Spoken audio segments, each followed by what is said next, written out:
Voici le corrigé de l'exercice 35, page 70. Alors voilà le tableau de variation de la fonction h que j'ai recopié sur le livre. On va répondre à la première question qui est: peut-on comparer h de moins 3 et h de 2? Alors on va faire comme on a fait dans la leçon, c'est-à-dire on va représenter dans notre tableau où sont moins 3 et 2. Je vous rappelle que moins 3 et 2, ce sont des antécédents, des x. Mon moins 3, il est ici, et 2, il est par là. Alors, moins 3, il vaut 5, mais 2, on ne sait pas où il est. Ici, on a h de 2. Donc, comme ma fonction, elle change de variation, a priori, on se dit on ne peut pas comparer. Sauf que, regardons bien. On sait que h de moins 3, il vaut 5. Et h de 2, lui, on ne sait pas combien il vaut, par contre, on est sûr qu'il est entre moins 1 et 3. h de 2 est supérieur ou égal à moins 1 et inférieur ou égal à 3. Conclusion, un nombre qui est entre moins 1 et 3, il est forcément plus petit que 5. Donc en fait, on peut quand même le comparer, c'est-à-dire que h2 est plus petit que h de moins 3. Il se trouve qu'on avait suffisamment de renseignements pour pouvoir comparer. Alors pour la question B, c'est la même chose, il faut pouvoir comparer h de moins 3 et h de 0. Toujours pareil, faisons apparaître en couleur h de moins 3, alors on sait combien il vaut, c'est toujours pareil. Lui, il vaut 5. Et h de 0. Alors notre 0, il est quelque part entre moins 3 et 1. Mettons-le là, peu importe. Et bien son image, je ne sais pas où elle est. Toujours est-il qu'elle est à un endroit où ma fonction est strictement décroissante et donc elle est en dessous de 5. Il n'y a pas le choix. Elle est entre moins 1 et 5. Donc j'en déduis que h de moins 3 est plus grand que h de 0. Parce que je suis à un endroit où ma fonction est strictement décroissante.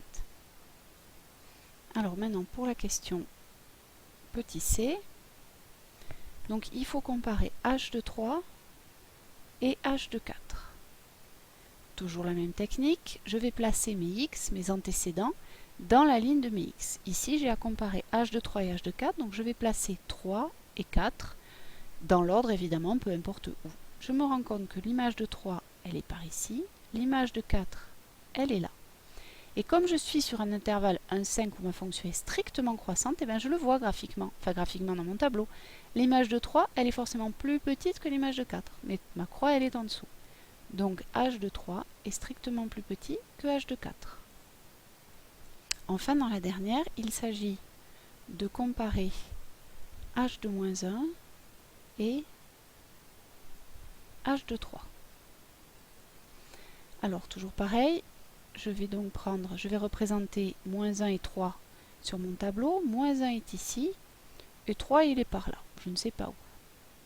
Alors si je regarde, l'image de moins 1 elle est là, l'image de 3 elle est ici. Et là je me rends compte que l'image de moins 1, ici je l'ai dessinée plus basse que l'image de 3, mais en réalité je n'en sais rien. L'image de moins 1 c'est un nombre quelque part entre moins 1 et 5. L'image de 3 c'est un nombre quelque part entre moins 1 et 3. Mais ma fonction, elle pourrait très bien faire un truc bizarre, donc on ne peut pas les comparer. Parce qu'il se trouve, alors on ne peut pas les comparer, car h change de variation. Ce n'est pas comme dans la première partie, enfin que dans la question 1, pardon. H change de variation entre moins 1 et 3. Vous allez me dire, ah là aussi elle change de variation. Oui, sauf qu'on connaissait la valeur de h de moins 3. C'était beaucoup plus facile. Ici, on pourrait très bien avoir une fonction qui fait un truc un petit peu bizarre. Hein. En effet, je pourrais très bien avoir ma fonction, alors je vais la représenter. En 1, elle vaut moins 1. Donc en 1, elle passe par ce point-là. En 5, elle vaut 3. Donc je suis ici.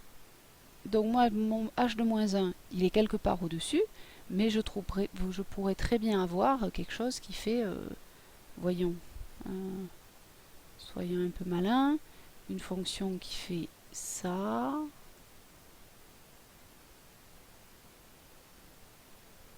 Et puis ça, quelque chose comme ça, c'est-à-dire dans lequel on n'est pas du tout sûr que h de moins 3 et... Alors celui que j'ai prise, ouais bon, c'était pas une bonne idée. Faut que je prenne autrement, mais enfin, je pourrais avoir un truc du style, voilà. Elle pourrait très bien faire un palier là, voilà, et remonter. Donc on n'est pas sûr, on ne peut pas les comparer.